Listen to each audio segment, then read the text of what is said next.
നമസ്കാരം മലയാളി വാർത്തയിലേക്ക് സ്വാഗതം. മാസപ്പടി കേസുമായി ബന്ധപ്പെട്ട് കൊച്ചിയിലെ എൻഫോഴ്സ്മെന്റ് ഡയറക്ടറേറ്റ് ഓഫീസിൽ നടന്ന 10 മണിക്കൂർ നീണ്ട ചോദ്യം ചെയ്യലിൽ മുഖ്യമന്ത്രി പിണറായി വിജയന്റെ മകൾ വീണ വിജയന്റെ വിദേശ ബാങ്ക് അക്കൗണ്ടുകളിലെ പണമിടപാടുകളെ കുറിച്ചുള്ള ചോദ്യങ്ങൾക്ക് വ്യക്തമായ മറുപടി നൽകാൻ കഴിഞ്ഞിട്ടില്ലെന്നാണ് ഇപ്പോൾ മാധ്യമങ്ങളിലൂടെ പുറത്തുവരുന്ന സൂചനകൾ. വീണയുടെ ഉടമസ്ഥതയിലുള്ള അബുദാബിയിലെ ബാങ്ക് അക്കൗണ്ടുകൾ മുമ്പ് തന്നെ ക്ലോസ് ചെയ്യപ്പെടുകയും അതിലെ വിവരങ്ങൾ മുഴുവൻ ബാങ്കുകൾ തന്നെ ഡാറ്റയിൽ നിന്ന് നീക്കം ചെയ്യുകയും ചെയ്തതായാണ് പുറത്തുവരുന്ന വിവരങ്ങൾ. വിദേശ ബാങ്ക് അക്കൗണ്ടുകളിലെ ഈ സുപ്രധാന വിവരങ്ങൾ മറച്ചുവെച്ചത് കേസിൽ വീണയ്ക്ക് കടുത്ത നിയമക്കുരുക്കാകാനാണ് സാധ്യതയെന്നും നിയമവിദഗ്ധർ ചൂണ്ടിക്കാണിക്കുന്നു. ഒരു ഇന്ത്യൻ പൗരനെ വിദേശത്ത് ബാങ്ക് അക്കൗണ്ട് തുറക്കണമെങ്കിൽ റിസർവ് ബാങ്ക് അതീവ കടുപ്പമേറിയ വ്യവസ്ഥകളോടെ മാത്രമാണ് അനുമതി നൽകുന്നത്. വിദേശ വിനിമയ ചട്ട നിയമത്തിന്റെ പരിധിയിൽ നിന്നുകൊണ്ട് റെസിഡന്റ് ലിബറലൈസ്ഡ് റെമിറ്റൻസ് സ്കീം വഴി പ്രത്യേക ആവശ്യങ്ങൾക്കായി ഒരു ഇന്ത്യൻ പൗരന് ഒരു വർഷം പരമാവധി $2.5 ലക്ഷം മാത്രമാണ് ഇന്ത്യയിൽ നിന്ന് വിദേശ അക്കൗണ്ടുകളിലേക്ക് അയക്കാൻ സാധിക്കുന്നത്. പഠനം, യാത്രകൾ, ചികിത്സ, ഇൻഷുറൻസ്, ചെറിയ തോതിലുള്ള നിക്ഷേപങ്ങൾ എന്നിവയ്ക്ക് വേണ്ടി മാത്രമാണ് ഈ തുക വിനിയോഗിക്കേണ്ടതെന്ന് പല വിദേശ വിനിമയ കേസുകളിലും സുപ്രീം കോടതി തന്നെ മുൻപ് വ്യക്തമാക്കിയിട്ടുള്ളതാണ്. എന്നാൽ ഇതിനേക്കാളെല്ലാം ഉപരിയായി ഏറ്റവും നിർണായകമായ മറ്റൊരു നിയമവ്യവസ്ഥ കൂടിയുണ്ട്. ഇത്തരത്തിൽ ഇന്ത്യൻ പൗരന്മാർ വിദേശത്ത് തുറക്കുന്ന അക്കൗണ്ടുകളിലേക്ക് യാതൊരു കാരണവശാലും വിദേശത്തു നിന്നോ ഇന്ത്യയിലെ മറ്റ് സ്രോതസ്സുകളിൽ നിന്നോ നേരിട്ട് പണം സ്വീകരിക്കാൻ അനുമതിയില്ല. അതുകൊണ്ട് തന്നെ വീണയുടെ വിദേശ അക്കൗണ്ടുകളിലേക്ക് മാസപ്പടിയായോ മറ്റ് സേവനങ്ങളുടെ പേരിലോ ഏതെങ്കിലും തരത്തിലുള്ള വിദേശ പണം വന്നിട്ടുണ്ടെങ്കിൽ അത് കടുത്ത കള്ളപ്പണ നിരോധന നിയമത്തിന്റെ പരിധിയിൽ നേരിട്ട് വരും. ഇത്തരത്തിൽ പണം സ്വീകരിച്ചിട്ടുണ്ടെങ്കിൽ അതിന് കൃത്യമായ നികുതി പിടിച്ച് അടയ്ക്കേണ്ടതുണ്ട്. മാത്രമല്ല, ഇന്ത്യയിൽ ആദായ നികുതി റിട്ടേൺ ഫയൽ ചെയ്യുമ്പോൾ ഈ വിദേശ വരുമാനത്തിന്റെ വിവരങ്ങൾ കൃത്യമായി ബോധിപ്പിക്കുകയും വേണം. അങ്ങനെ ചെയ്താൽ പോലും വിദേശ വിനിമയ ചട്ട നിയമപ്രകാരമുള്ള കേസിൽ നിന്ന് രക്ഷപ്പെടാൻ സാധിക്കില്ല. വൻകിട കോർപ്പറേറ്റ് കമ്പനികൾക്ക് പോലും പേടി സ്വപ്നമായ ഒന്നാണ് ഫെമ നിയമം.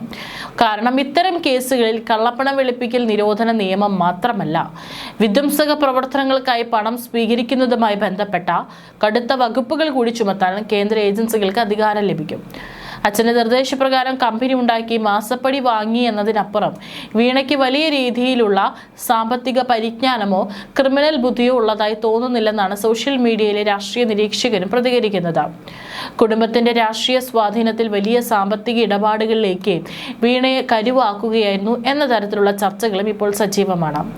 കേസിൽ കേന്ദ്ര ഏജൻസികൾ വിട്ടുവീഴ്ചയില്ലാത്ത കൃത്യമായ അന്വേഷണവുമായി മുന്നോട്ട് പോയാൽ വരും ദിവസങ്ങളിൽ വീണയ്ക്ക് കേന്ദ്രത്തിലെ ഉന്നത ഭരണ നേതൃത്വത്തിന്റെ ഇടപെടലുകൾ വഴി മാത്രമേ ഏതെങ്കിലും തരത്തിലുള്ള ആശ്വാസം ലഭിക്കാൻ സാധ്യതയുള്ളൂ എന്നാണ് രാഷ്ട്രീയ കേന്ദ്രങ്ങൾ വിലയിരുത്തുന്നത്. ഒരു ഇന്ത്യൻ പൗരന് വിദേശത്ത് ബാങ്ക് അക്കൗണ്ട് തുറക്കണമെങ്കിൽ ഭാരതീയ റിസർവ് ബാങ്ക് അതീവ കടുപ്പമേറിയ വ്യവസ്ഥകളോടെ മാത്രമാണ് അനുമതി നൽകുന്നത്. വിദേശ വിനിമയ ചട്ട നിയമത്തിന്റെ പരിധിയിൽ നിന്നുകൊണ്ട് പ്രത്യേക ആവശ്യങ്ങൾക്കായി ഒരു ഇന്ത്യൻ പൗരന് ഒരു വർഷം പരമാവധി $2.5 ലക്ഷം മാത്രമാണ് ഇന്ത്യയിൽ നിന്ന് വിദേശത്തെ അക്കൗണ്ടിലേക്ക് അയക്കാൻ നിയമപരമായി സാധിക്കുന്നത്. ഇതിൽ വരുത്തുന്ന ഏതൊരു ക്രമക്കേടും ഗുരുതരമായ സാമ്പത്തിക കുറ്റകൃത്യങ്ങളുടെ പരിധിയിലാണ് വരുന്നത്. വിദേശ നിക്ഷേപങ്ങളെക്കുറിച്ചുള്ള ചോദ്യങ്ങൾക്ക് മുന്നിൽ വീണയ്ക്ക് കൃത്യമായ രേഖകൾ ഹാജരാക്കാൻ കഴിയാതിരുന്നതും ED ഉദ്യോഗസ്ഥരെ സംശയത്തിലാക്കിയിട്ടുണ്ട്. തനിക്ക് വിദേശത്ത് നിലവിൽ അക്കൗണ്ടുകളില്ലെന്ന വാദമാണ് വീണ ചോദ്യം ചെയ്യലിൽ ഉടനീളം ഉയർത്തിയതെന്നാണ് ലഭ്യമാകുന്ന വിവരം. എന്നാൽ മുമ്പ് അബുദാബിയിൽ ഉണ്ടായിരുന്ന അക്കൗണ്ടുകൾ പെട്ടെന്ന് ക്ലോസ് ചെയ്തതിന്റെ കാരണവും അതിലേക്ക് വന്ന പണത്തിന്റെ സ്രോതസ്സും വ്യക്തമാക്കാൻ വീണയ്ക്കായിട്ടില്ല. മുഖ്യമന്ത്രി പിണറായി വിജയന്റെ രാഷ്ട്രീയ പ്രതിച്ഛായയ്ക്ക് ഈ അന്വേഷണം ഏൽപ്പിക്കുന്ന ആഘാതം ചെറുതല്ല. പാർട്ടിക്ക് അകത്തും പുറത്തും മുഖ്യമന്ത്രിക്ക് നേരെ വിരൽ ചൂണ്ടാൻ ഈ കേസ് പ്രതിപക്ഷത്തിന് വലിയ ആയുധമായി മാറിയിരിക്കുകയാണ്.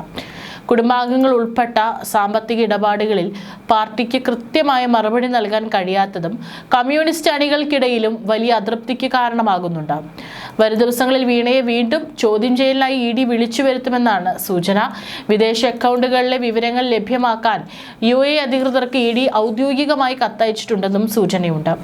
ഇതിലൂടെ ലഭിക്കുന്ന ബാങ്ക് സ്റ്റേറ്റ്മെന്റുകളും ഡിജിറ്റൽ തെളിവുകളും മുൻനിർത്തിയാകും അടുത്ത ഘട്ട ചോദ്യം ചെയ്യൽ നടക്കുക. ഇത് കേസിന്റെ ഗതി പൂർണ്ണ പൂർണ്ണമായും വീണയ്ക്ക് വിരുദ്ധമാകും.